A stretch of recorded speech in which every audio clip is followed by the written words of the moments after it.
Hello and welcome to this quick video where I'll be showing you how to set up a vertical sequence that you can use to edit and distribute videos to IG Reels, Stories or TikTok. Let's jump straight in. First, inside your project, create a new sequence. You can do that by going down to this icon and creating sequence.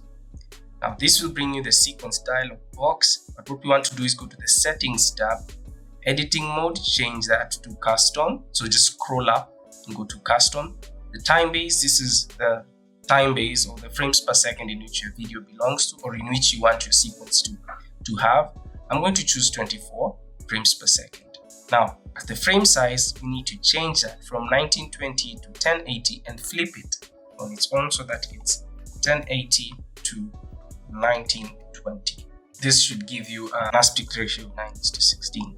Make sure the pixel aspect ratio is 1 and all these settings just remain the same.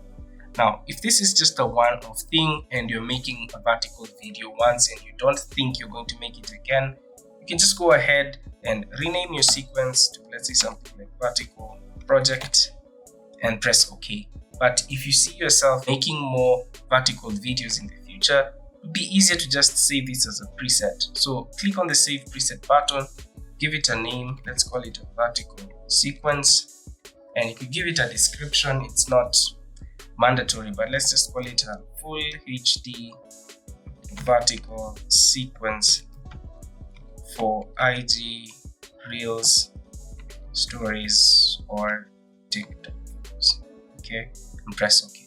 Once you do that, this reloads the sequence presets, as you can see, and under custom, there is your sequence. So next time you want to make a vertical sequence, you just create a new sequence and come under custom. You don't have to do everything.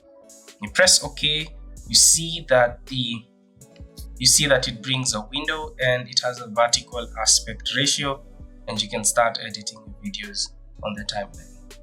That's all for this video. Thank you so much for watching.